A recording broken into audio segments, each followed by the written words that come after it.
Économie saisie de produits frauduleux par les douanes de la région de Gbeke, du sucre et du café de plus de 60 tonnes pour environ 46 millions de francs CFA. Au plan des infrastructures économiques, le prolongement de l'autoroute Yamoussoukro-Boaké se précise. Une enquête publique pour évaluer l'impact de ce projet était au centre d'une rencontre tripartite à Yamoussoukro. Éducation, le réseau ivoirien pour la promotion de l'éducation pour tous était en conclave ici à Boaké pour la mise en œuvre de politiques éducatives. Bonsoir à toutes, bonsoir à tous, bienvenue dans cette édition. Beaucoup défilés de la direction régionale des douanes de Boaké. En effet, les soldats de l'économie ont saisi du sucre et des fèves de cacao d'une valeur de 46 millions de francs CFA. Les précisions avec notre reporter Léon Broukouabé. Dépôt des douanes de Boaké, 864 sacs de 50 kg, soit 43 tonnes de sucre d'origine brésilienne et environ 18 tonnes de café ivoirien décortiqué en attente de cession aux coopératives et industries agréées. La direction régionale des douanes de Boaké a déjà bouclé la procédure judiciaire relative à ces produits de contrebande d'une valeur globale de plus de 46 millions de francs CFA, saisis le 7 août dernier. C'est parti d'une information anonyme le 7 août, le jour de la fête de l'indépendance, disant donc que deux véhicules transportaient donc du sucre brésilien donc au quartier Diamourou. Ils acheminent donc le café depuis donc la zone forestière jusqu'à Boaké et après dans un magasin. Donc le magasin nous a été montré. Et ce café-là, généralement, il est mélangé avec les produits donc, du cru. C'est ici, dans ce dépôt à ciel ouvert de produits divers au corridor nord de Boaké, qu'a été opérée la saisie. Le sucre était destiné au marché de la ville. Le café, lui, en sortait par des véhicules de transport en commun à destination des pays de l'Interland, selon les soldats de l'économie. Les jeunes de Ngolodougou. Ngolodougou est un village de la sous-préfecture de Tafiré. Ces jeunes s'unissent autour du développement de leur terroir. Réunis au sein de l'association culturelle de Ngolodougou, cette jeunesse a pour priorité la construction d'un château d'eau et la scolarisation de la petite fille. Développer toutes les actions susceptibles de contribuer au développement économique et social de Ngolodougou, village de la commune de Tafiré. Telle est la volonté de l'association culturelle de Ngolodougou, ACN. Après 8 années d'inactivité, cette structure de jeunesse reprend ses activités en faveur du développement local.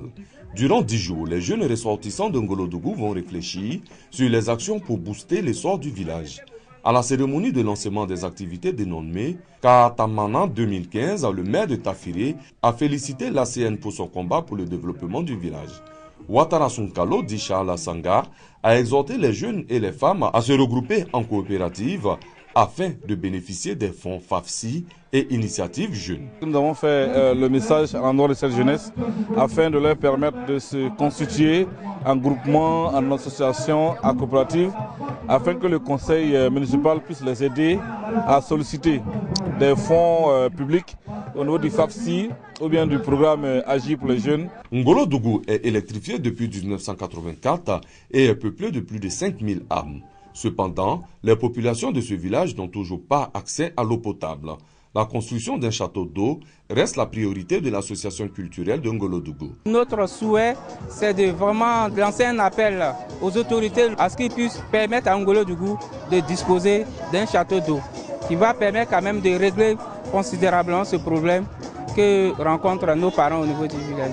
Pour soutenir l'école obligatoire décidée par le gouvernement, l'ACN a offert des kits scolaires et récompensé les meilleurs élèves de l'année scolaire écoulée. Les habitants ayant posé des actions dans le sens du développement de Ngolodougou ont été également honorés. Les populations de Bodokro ont le sourire. 6 villages de la sous-préfecture de Bodokro ont désormais accès à l'eau potable, un ouvrage réalisé par la mutuelle de développement social du pays rural de Plibo. La mise en marche du forage a donné lieu à une fête populaire, occasion pour les populations de rendre un hommage très appuyé aux bienfaiteurs. Le reportage de Soro Corona Blaise Mamadou est commenté par Kader Sogodogo. L'accès à l'eau potable, une réelle préoccupation dans les zones rurales en Côte d'Ivoire. Les pompes villageoises construites au lendemain de l'indépendance sont pour la plupart hors d'usage. Les villages de la sous-préfecture de Podokro n'échappent pas à cette triste réalité.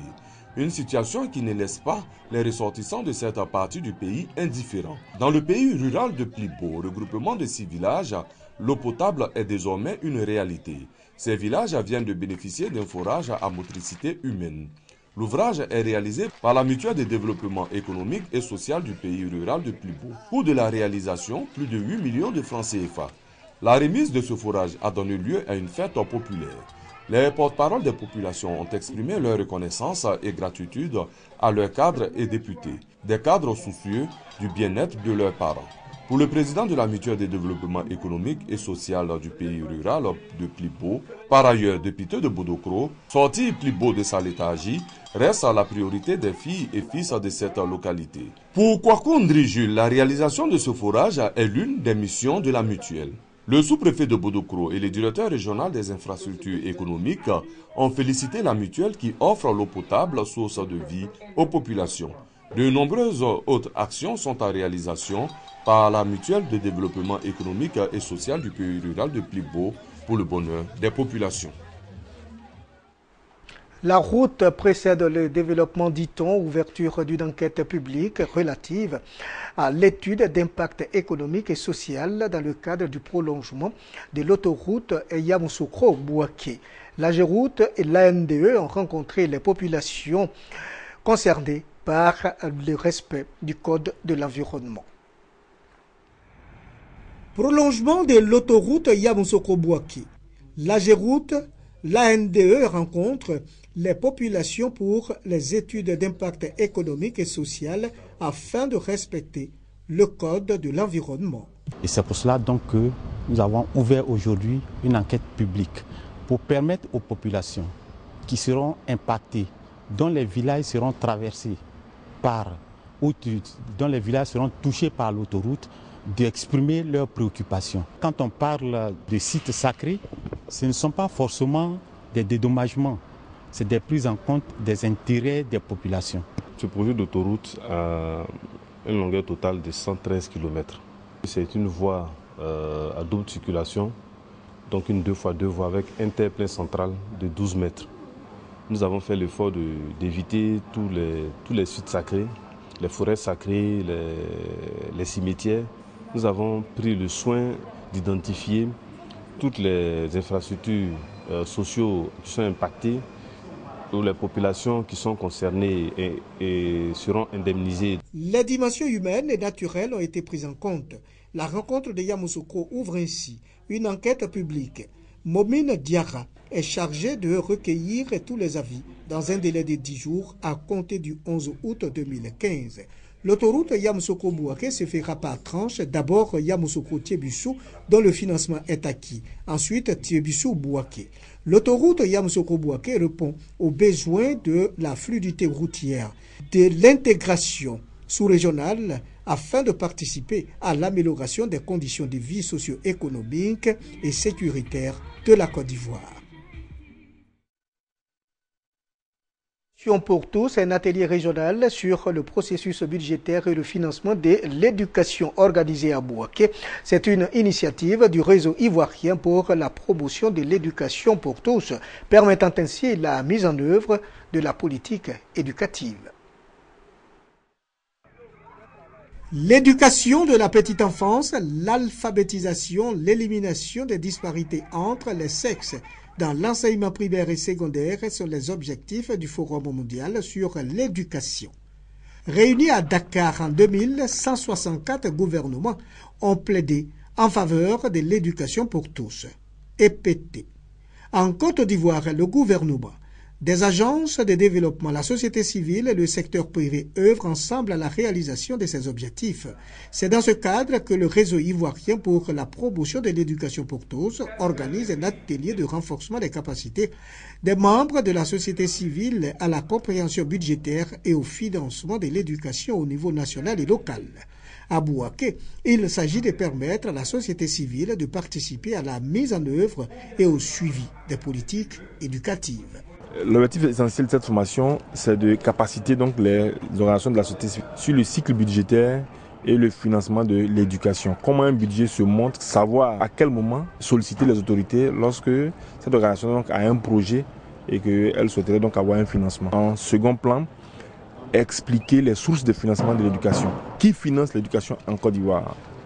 Est-ce l'État? Est-ce les parents? Est-ce le bailleur? Le but de l'éducation pour tous est de promouvoir le développement personnel, de renforcer le respect des droits et libertés de l'homme. Cette initiative mondiale vise également à permettre aux individus de participer efficacement à une société libre et de promouvoir la compréhension, l'amitié et la tolérance. Le Conseil régional du handball et l'ONG Découverte Plurielle ont initié une colonie de vacances au profit des enfants de la région du handball, bien entendu. Ces enfants se rendront dans la région du sud Comoé à la rencontre de leurs petits amis. 50 enfants issus de 3 départements de la région du Yambol se rendent à Etueboué, village de la localité d'Adiaké dans le sud Comoé. Cela à la faveur d'une colonie de vacances, une initiative de l'organisation non gouvernementale Découverte Plurielle. Selon les initiateurs, cette colonie vise à renforcer la fraternité entre les enfants du Nord et ceux du Sud du pays. Amener des enfants d'autres régions à d'autres régions. Une manière de créer la cohésion sociale, le vivre ensemble. Le Conseil régional du Yambol a tenu à soutenir cette action de brassage culturel. Nous avons grandi au nord ici. La plupart d'entre nous, on fait notre enfance sans voir comment se manifeste la mer. Alors, nous avons donc décidé d'organiser cette colonie de vacances à l'attention de nos meilleurs enfants qui ont bien travaillé à l'école, pour leur permettre de découvrir le sud de la Côte d'Ivoire et de leur permettre également d'avoir des enseignements pendant ces vacances. Ces enfants de la région du Yambol, à savoir 16 originaires de la commune de Katiola, 17 de Dabakala et 17 de Niakara, sont âgés de 8 à 16 ans. Ils ont été sélectionnés selon leur performance scolaire. Ces colons vont séjourner pendant 21 jours et partager avec leurs amis les us et coutumes de la région du Sud Comoé. Pour rassembler et occuper sainement les jeunes de la sous-préfecture de Diabo en ces périodes de vacances scolaires, le tournoi de football pour la réconciliation et la paix Je m'engage, doté du trophée Nyamiekona, a été lancé le week-end dernier. Plus de 30 équipes issues des villages de la sous-préfecture de Diabo participent à cette compétition. Le reportage de Soro Corona Blaise Mabadou est dit par Kader Sorodogo. Le tournoi de football pour la réconciliation et la paix Je m'engage, doté du trophée Nyamiekona, est officiellement lancé dans la sous-préfecture de Diabo. Durant un mois, le tournoi va réunir 30 équipes. Cette compétition vise à rassembler et à occuper sainement les jeunes en cette période de vacances scolaires. Les autorités administratives et les élus locaux ont salué l'engagement du ministre de l'Enseignement supérieur et de la Recherche scientifique à œuvrer pour l'épanouissement de la jeunesse. Le représentant du ministre, Nzio Kwaku Nicolas, a situé l'enjeu du tournoi avant d'inviter les équipes au fair play. Pour lui, le sport étant un facteur de cohésion, doit permettre aux jeunes de Diabo de se réconcilier pour le développement de la localité. Le match d'ouverture a opposé les formations de Saint-Zécro en blanc et Dia Andokro en rouge. À la fin du temps réglementaire, le score était de 1 but partout. C'est le preuve fatidique des tirs au but qui a départagé les deux équipes. À cet exercice, c'est l'équipe de Saint-Zécro qui s'est imposée.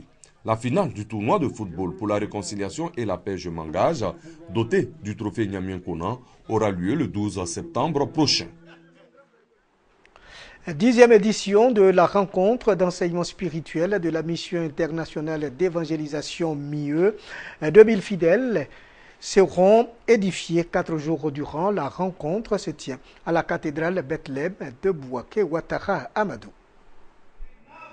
Cathédrale Bethléem de Bouaké, un culte régional qui a réuni environ 2000 fidèles, a mis fin à la rencontre d'enseignement spirituel initiée par la mission internationale d'évangélisation MIE à Bouaké. Objectif de cette rencontre, prier, édifier les fidèles et faire découvrir le mystère caché dans la parole de Dieu. L'année prochaine, il y a déjà beaucoup de personnes qui sont sous la liste. Ils ne viendront pas seulement pour prêcher, mais ils viennent avec des hommes d'affaires, des investisseurs, voir dans quel domaine nous pouvons investir pour aider nos parents à vivre de façon décente dans la gloire de notre Dieu, parce qu'il n'est pas normal que pendant que d'autres mangent bien, d'autres mangent mal. Ça a été toujours la vision du président de la République. Et ce que nous pouvons apporter comme contribution, nous essayons de le faire. 4 jours durant, les serviteurs de Dieu de la MIE, venus de tout le territoire et des ministres de Dieu d'autres communautés, apprécient l'initiative et saluent sa tenue à Bouaké. Je regrette les autres années que je n'ai pas pu participer, mais je crois que avec le temps, chaque année, je serai là pour participer à cette école qui m'apprend chaque jour de nouvelles choses. En Christ, il y a toujours de nouvelles choses qu'on doit apprendre. Cette 10e édition a pris un élan nouveau avec l'appui d'un invité spécial, en l'occurrence Dr William Clifford, venu des États-Unis pour l'occasion, accompagné de son épouse. Voilà le reportage de Ouattara Amadou. Le reportage de Ouattara Amadou est dit par Kader Sogodogo et c'est la fin de cette édition. Merci de nous avoir suivis. Au revoir et à très bientôt.